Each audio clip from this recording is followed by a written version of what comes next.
Well, first things first, Sam Leavitt's going to be our starting quarterback. We talked to him, Jeff, yesterday, so Sam's going to be the starter going into the season.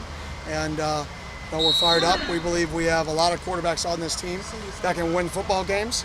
And I feel like our quarterback depth is really good, to be honest. And I'm very confident with all three of our quarterbacks right now that have been getting reps with the 1s, 2s, and 3s. How has Sam's growth since the spring, from what you've seen? I mean, obviously getting used to the playbook, and then now, from an execution standpoint, making that decision for you. Yeah, the game slowed down a little bit. Now, obviously, it's going to speed back up when the live bullets come. Right? Let's not kid ourselves. Right? There's going to be some year one things that you don't see that you can coach all you want. Until you see it, you don't see it. But the game's definitely slowed down for him. What are some of the attributes of Sam that please you most, Kenny, and help him win the job? Yeah, I mean, in 300 clips of team series scenarios, he has 2 interceptions. So you're talking 300 clips. That's roughly 5 football games, and you have 2 interceptions. That's pretty good. And that's talk about taking care of the football. That's at a high level. On top of that, he cares, his work ethic. He's mobile enough. He's got a lot of traits to where I think he's a really, really, really good football player.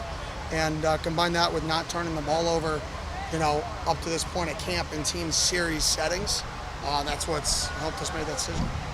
He's taken a ton of QB1 reps. How has his mentality been? Kind of the guy with the target on his back, guys trying to beat him. Yeah, I mean, he's the same person every day. He's pretty consistent. He's a competitor. So, to be honest, he's kind of been the same person every day. And I'll give all 3 of our guys credit, Trenton, Jeff, and him. They've kind of been the same demeanor, the same mindset every single day, which is why I feel really good about our quarterback room. It's not every day's a new day. It's I know what I'm getting out of those guys when they show up in the building. And anytime you know what you're getting with guys, and I think we have weapons to surround our quarterbacks with this year, you can create a plan to put those guys in their best skill set. And I think we have enough talent around our quarterback this year to where we can protect them and we can build a plan around all 3 of them if needed to be successful. When did you know he was going to start? I mean, a day ago. But I mean, I knew after the first, when you don't turn it over consistently, it starts to show up. He didn't make the same mistake twice. So it was more like, can you keep this up? Or is there a drop off? Okay, you had one bad day in there where you threw both of your interceptions. Can you respond to it? He did. I ripped his butt. Can you respond to it? He did. So it was just a body of work. For being such a young quarterback, it's definitely not a given how he handled the whole situation. He's coming out of spring practice. He was pretty much, in the lead, and he didn't never rest on his laurels. That's something that, a lot of young quarterbacks maybe fall into that trap. Yeah, the one thing that will never happen here is promises. Anybody who says they were promised something here, it wasn't from me. I can guarantee you that. And if it was from somebody on our staff, they're going to have to answer to me because we don't make promises here. We give you opportunities. And we told Sam coming in here in the spring, you're going to have an opportunity to win this job. And he did a nice job. Right? We need another quarterback. We said we're going to bring in another quarterback. Right? In the spring, there were other highly ranked quarterbacks that wanted to be here. But I promised them that I was only going to take one. So I was true to my word. Right? Somebody leaves after the spring, and it's okay, we need another one. I have to bring one in. I'm going to bring in the best guy to compete with you. Right? He said, let's go. And I think same thing with bringing somebody in, bringing Jeff into the same thought process. So it's always about competition and making the guy next to you better. Because if you get pushed by the guy next to you and he pushes you, we talk about it's a lot easier to climb the ladder with people helping you than to push people down, right? A lot easier if you climb the ladder with somebody. So help each other be the best version of yourself. Has it been determined who the backup will be or will be situation?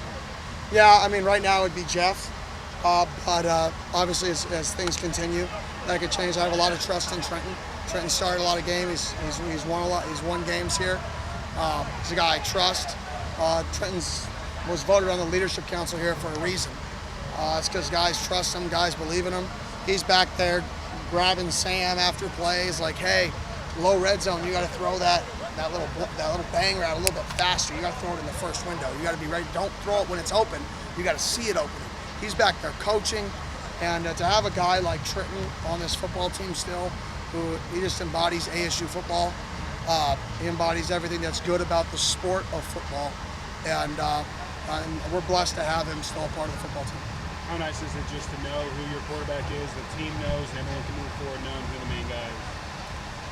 I mean, it really doesn't matter to me. I mean, it's I think that's most positions.